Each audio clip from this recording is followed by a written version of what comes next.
Dear student, good morning. I am Rajesh and once again I am coming with a new video.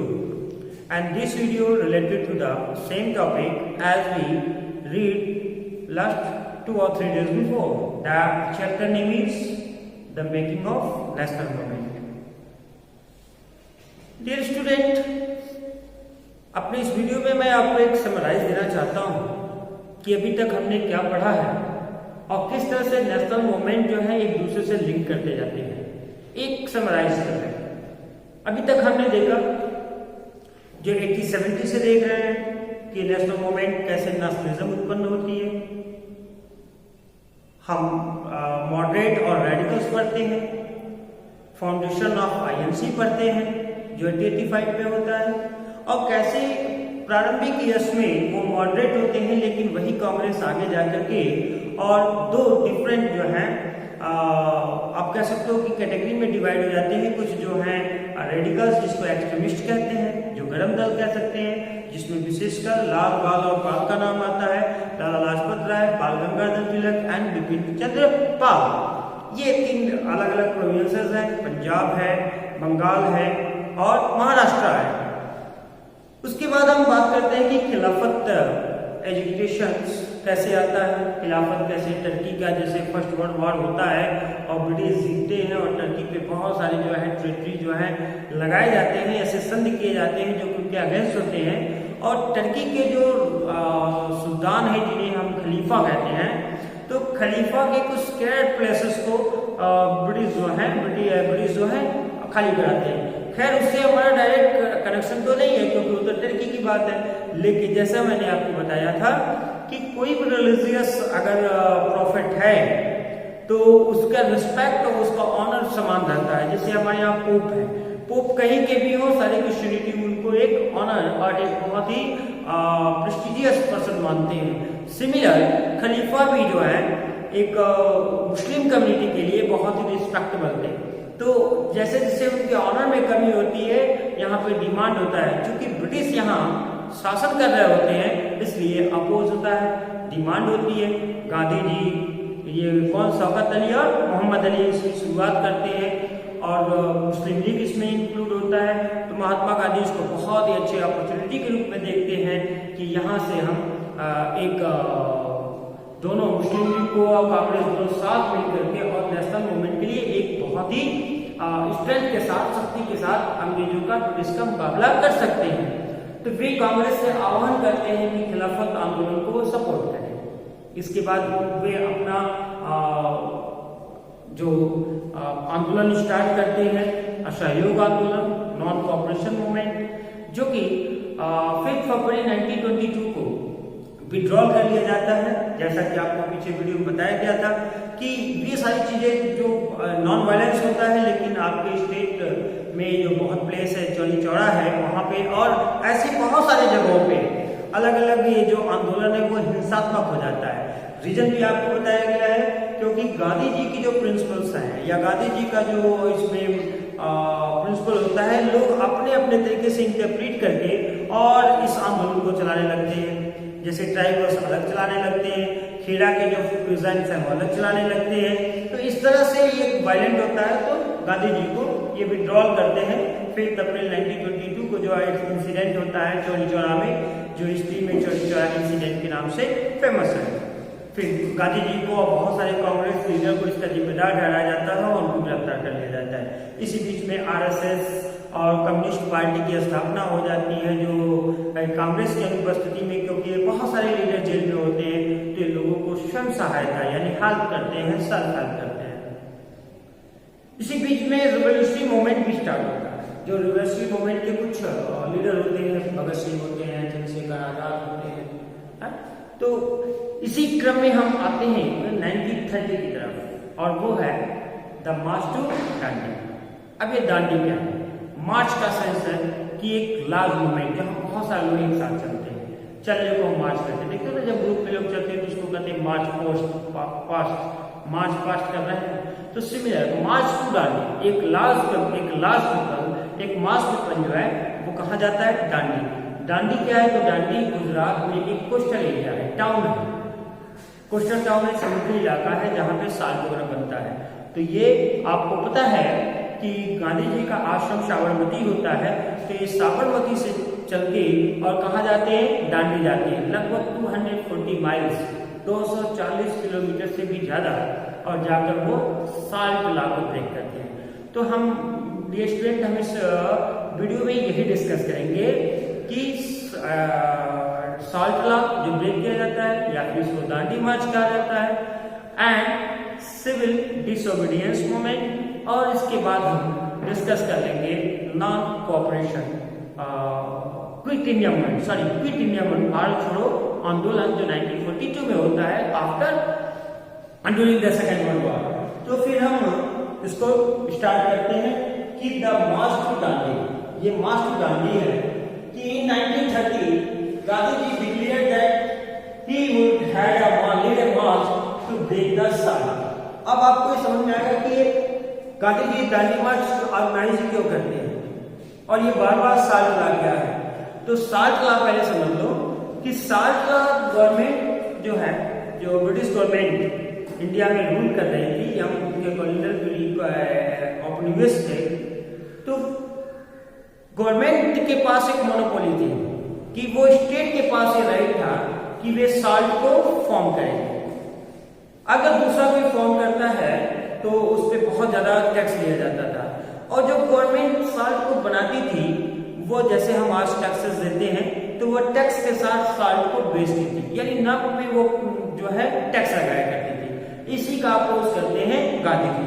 कारण क्या है कि गांधी जी और बहुत सारे जो दूसरे कांग्रेस लीडर हैं ये मानते हैं कि साल्ट पे टैक्स लेना एक साइनफुल है, एक पाप है, क्योंकि साल्ट एक किसी भी ह्यूमन लाइफ का एक बेसिक नीड्स है। साल्ट है ना, जरूर कमी लगता है, लेकिन ये बहुत ही इंपॉर्टेंट चीज है। तो उनका लगता है कि ये बेसिक नीड्स है और इस पे गवर्नमेंट का टैक्स होना एक उसके द्वारा किए गए पाप के समतुल्य है। तो इस साल्ट ला को वो कहते हैं कि नहीं, हम साल्ट पे आपको टैक्स नहीं देंगे, और इसी के अपोज में जो है ये दांडी मार्च 1930 में लॉन्च किया जाता है।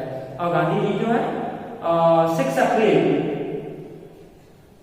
1930 को दांडी पहुंच करके और लंप ऑफ यानी मुट्ठी पर जो है हम साल्ट लेकर के, जो समुद्र से बनाया जाता है, समुद्र में ऑपरेट करके, समुद्र में क्या है साल्ट है ना, इसीलिए तो पानी खारा होता है, उसकी डेंसिटी हाई होती है, तो जब वो एवोपरेट हो जाता है वाटर तो साल्ट बच जाता है। तो वे एक साल्ट बनाते हैं और गवर्नमेंट को ये दिखाते हैं कि हम जो है आपके लॉ को ब्रेक कर रहे हैं और बगैर टैक्स दिए हुए ही हम साल्ट का यूज करने जा रहे हैं। तो क्या है इसमें देखें, अकॉर्डिंग टू दिस लॉ, यानी ये साल्ट लॉ जो है इसके अकॉर्डिंग क्या है, the state had a monopoly on the manufacture. उसके पास, स्टेट के पास मोनोपोली है, उसके पास ये राइट है कि वो साल्ट को मैन्युफैक्चर करेगा, बनाएगा, एंड सेल ऑफ साल्ट, वही बना भी सकता है और वही साल्ट को बेचेगा। किसी और प्राइवेट ऑनर को यह राइट नहीं होता था। Mahatma Gandhi along with other nationalist, Mahatma Gandhi उनके साथ और भी जो दूसरे नेशनलिस्ट थे, reason that it was simple to tax, कि कहता है कि अब ये बहुत एक सिंपल है, पाप है कि टैक्स लेना, नमक भी एक पाप है।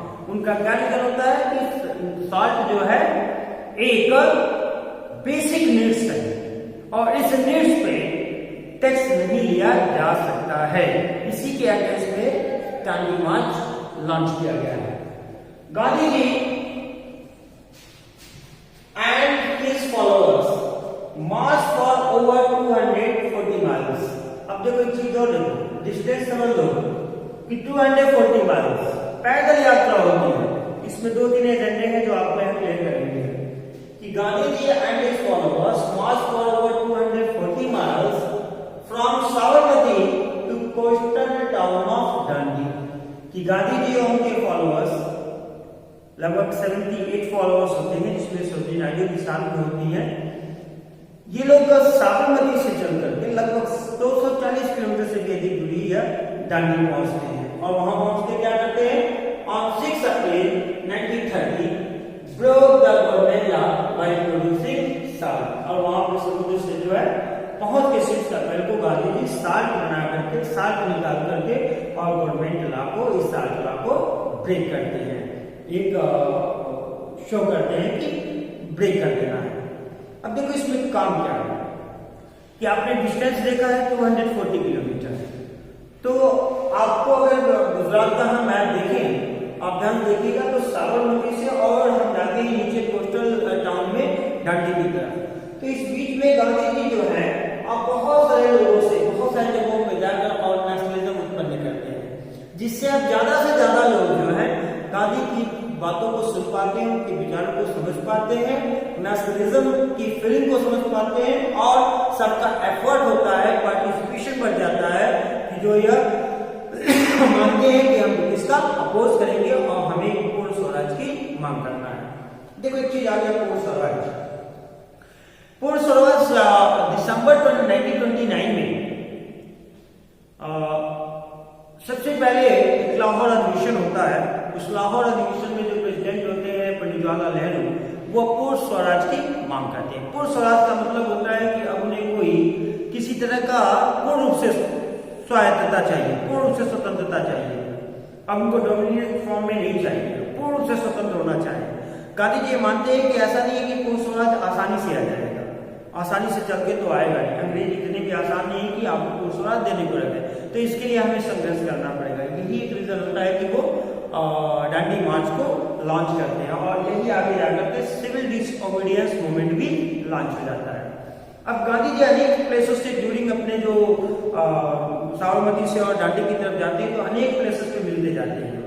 अब अनेक प्लेसेस पे होते जाते हैं कि उनके लोगों की बातों को जान पाते हैं, समझ पाते हैं, नेशनलिज्म और बहुत ही तेजी से इंप्रूव करता है, या कह सकते हो ग्रोथ करता है, और एक मास जो है इस आंदोलन के साथ जुड़ता है, इस मूवमेंट के साथ जुड़ता है।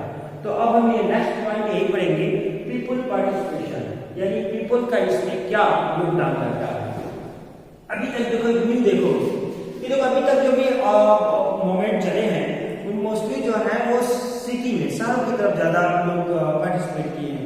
लेकिन अब ये जो दांडी मार्च होता है, ये एक ऐसा मूवमेंट होता है कि ये ग्रामीण इलाकों में, विलेज रूरल एरिया में भी ये बहुत सारे लोग और डिफरेंट कैटेगरी के लोग इस मूवमेंट के साथ जुड़ते हैं, जो हम आपको बात करेंगे। और वो क्या है कि प्रेजेंट ट्राइबल्स एंड वुमेन, ये वुमेन एक नया होगा, पहली बार महिलाओं का इसमें पार्टिसिपेशन लगता है, एक मास में अत्यधिक मात्रा में women participated in large number, बहुत ज्यादा नंबर में इस मूवमेंट में वो पार्टिसिपेट करती है, ठीक है। और जब पार्टिसिपेट करते हैं तो यही एक लॉन्च कर दिया जाता है सिविल डिसओबीडियंस।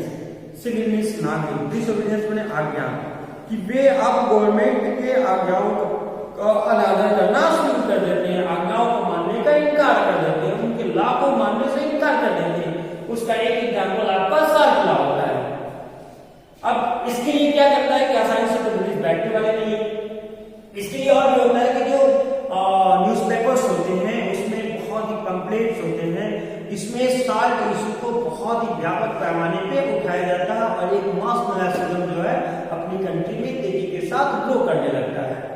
अब इन सारे मूवमेंट को आसानी से तो ब्रिटिश नहीं कि छोड़ देंगे, तो वे अब इनका रिस्पॉन्स क्या होता है, ये करना क्या चाहते हैं, इस मूवमेंट के अगेंस्ट इनका क्या कार्य होता है, उसको हम डिस्कस कर लेंगे। तो the government try to trust the movement. अब स्वाभाविक है कि गवर्नमेंट क्या चाहेगी कि ये मूवमेंट को क्या किया जाए, ट्रस्ट किया जाए, दबाया जाए। लेकिन अब क्या है, जैसे अभी आप देखो ना, ये कृषक आंदोलन चल रहा है, किसान आंदोलन चल रहा है, तो उसमें देखिए अगर पीसफुली है, थोड़ा सा वायलेंट होता है, तो वो आंदोलन और तेजी से बढ़ जाता है ना। रिपब्लिक डे का एग्जाम्पल आप देख सकते हो, जो आपके आज जो किसान आंदोलन चल रहा है। तो the government try to crush the movement through brutal action against peaceful satyagrahi. और जो सत्याग्रही मतलब सत्य के लिए आग्रह करना, सत्य के साथ आग्रह करना, सत्याग्रही, सत्य के लिए आग्रह करना, और जो इसको करता है उसी को कहते हैं सत्याग्रही। गांधी का प्रिंसिपल बिल्कुल क्लियर है, नॉन वायलेंस है। तो इन पीसफुल शांतिपूर्ण सत्याग्रहियों पे ब्रिटिश जो है बहुत ही ब्रूटल एक्शन इम्पोज करते हैं, और बहुत सारे सत्याग्रहियों को साल्ट लॉ के अधीन उनको जेल में डाल दिया जाता है या जेल में बंद कर दिया जाता है, जो आगे हम बात करेंगे जब मार्च 1931 जब गांधी इम्पैक्ट होता है उसमें हम इसको डिस्कस करेंगे।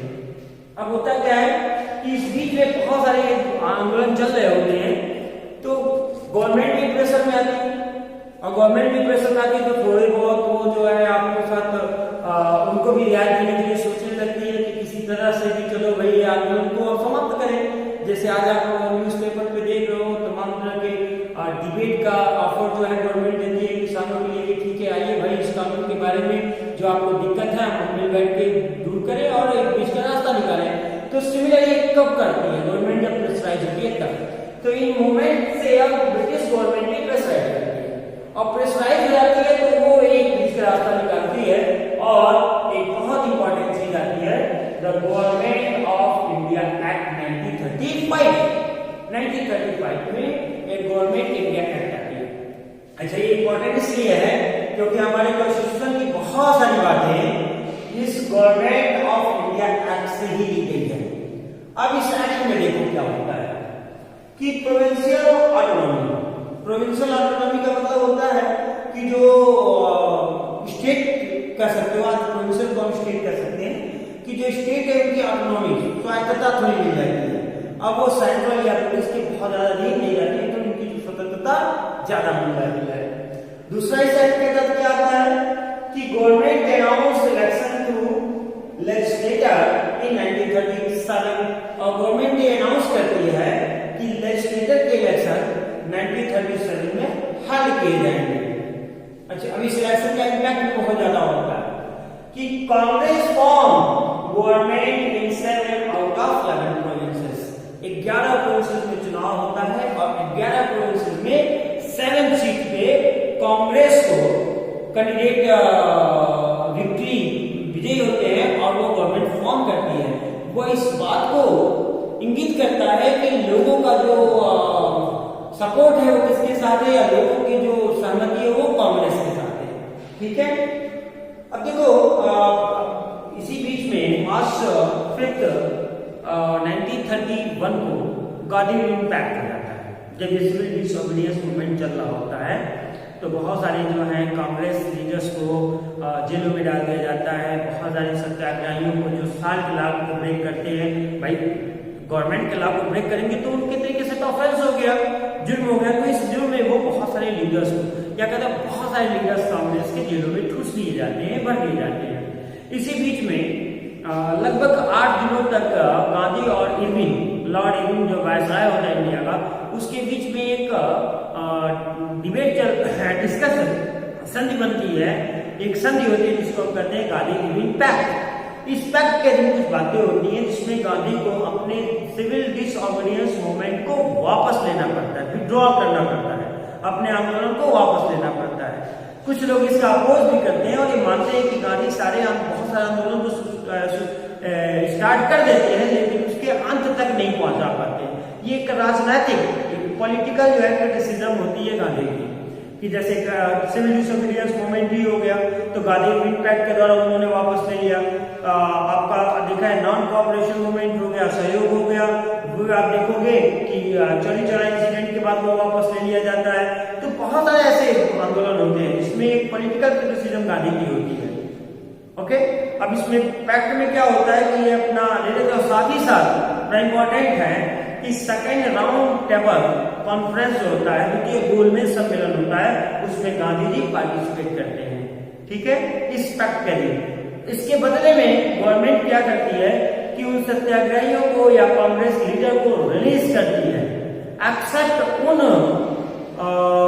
लोगों को छोड़कर जो किसी क्रिमिनल या किसी वायलेंस ऑफेंस के कारण, जो हिंसा में सम्मिलित होने के कारण उनको जेल में रखा गया, उनको छोड़ करके पीसफुल सत्याग्रहियों बहुत सारे कांग्रेस लीडर को इस पैक्ट के अधीन रिलीज कर दिया जाता है। अब देखो इसी बीच में हम आ जाते हैं वर्ल्ड वॉर सेकेंड 1939 की तरफ, क्योंकि इसके बाद हम एक लास्ट पॉइंट बच जाता है, वो है क्विट इंडिया मूवमेंट, भारत छोड़ो आंदोलन 1942 में। तो वर्ल्ड वॉर सेकेंड होता है सितंबर 1939 में। जर्मनी बहुत ही द देखो जर्मनी क्या करता है, पोलैंड पे आक्रमण कर देता है, पोलैंड पे कब्जा कर लेता है। हिटलर जो होता है ना, नाजी जिसको कह सकते हो। तो अब हिटलर जब ये सेकंड, अब एक टीम में कौन होता है, आपको ब्रिटिश जो है, ब्रिटेन जो है वो इस वर्ल्ड वॉर में इंगेज कर रहा है, जो कि अगेंस्ट जर्मनी फॉर लड़ाई कर रहा है। अब इंडिया, चूंकि इंडिया के लोग कांग्रेस लीडर जो है, जो यहाँ उनका उपनिवेश है, तो कांग्रेस लीडर जो है वो ब्रिटिश को सपोर्ट करते हैं। रीजन क्या है ये देखिए। तो देखो हिटलर अपनी कंट्री के लिए, जर्मनी के लिए बहुत बड़ा नेशनलिस्ट हो सकता है, क्योंकि इसकी जो न्यूज होती है वो फर्स्ट वर्ल्ड वॉर के ट्रेटरी जो संधि हो जाती है, क्योंकि इम्पोज किया जाता है जर्मनी पे, जहाँ पे बहुत सारे बैन लगाए जाते हैं और बहुत सारा हिस्सा जो है, बहुत सारे रुपए पैसे जो हैं वो जर्मनी को देने पड़ते हैं फर्स्ट वर्ल्ड वॉर के बाद ही। तो वो एक कह सकते हो कि रीजन होता है जो सेकेंड वर्ल्ड वॉर ब्रेक हो जाता है। एक रीजन हो सकता है, बहुत सारे रीजनों में से एक है ना। तो हिटलर क्या करता है कि हिटलर एक पर्टिकुलर कम्युनिटी के लोगों को किल करने लगता है और एक अपने पर्टिकुलर एक कम्युनिटी को सपोर्ट करता है। और हम इंडियन तो यूनिटी पे विश्वास करने वाले हैं, तो हमें लगता है कि हिटलर एक यूनिटी के लिए अच्छा नहीं है। तो इसलिए हम क्या करते हैं कि कांग्रेस लीडर भी, हिटलर की बहुत सारी क्रिटिसाइज भी होती है, आलोचना भी होती है इन कृत्यों के लिए, क्योंकि अगेंस्ट यूनिटी होती है। तो कांग्रेस लीडर भी इसकी क्रिटिसाइज करते हैं और वे ready to support the British, और ब्रिटिश को सपोर्ट करने के लिए तैयार हो जाते हैं। लिखने की इस बात को और है कि जब वो तैयार होते हैं तो वे गवर्नमेंट के साथ डिमांड कर देते हैं। खैर आर्मी तो अब ब्रिटिश के अधीन ही है, लेकिन अब कांग्रेस लीडर इस डिमांड करते हैं कि हम आपको वर्ल्ड वॉर सेकंड में आपको सपोर्ट कर रहे हैं और आफ्टर वर्ल्ड वॉर जो है आप हमें इंडिपेंडेंस दे देंगे, स्वतंत्रता दे देंगे। यह और बात है कि ब्रिटिश इस डिमांड को रिफ्यूज कर देते हैं। फिर इसी के लिए 1942 में बहुत सारे कांग्रेस जो लीडर्स होते हैं, जो गवर्नमेंट में होते हैं, वो रिजाइन कर देते हैं और फिर एक गवर्नमेंट के अगेंस्ट जो है मूवमेंट को लॉन्च कर दिया जाता है, जिसे हम नेक्स्ट वीडियो में डिस्कस करेंगे। In 1942 quit India movement, Bharat छोड़ो आंदोलन। Till then have a nice day, thank you.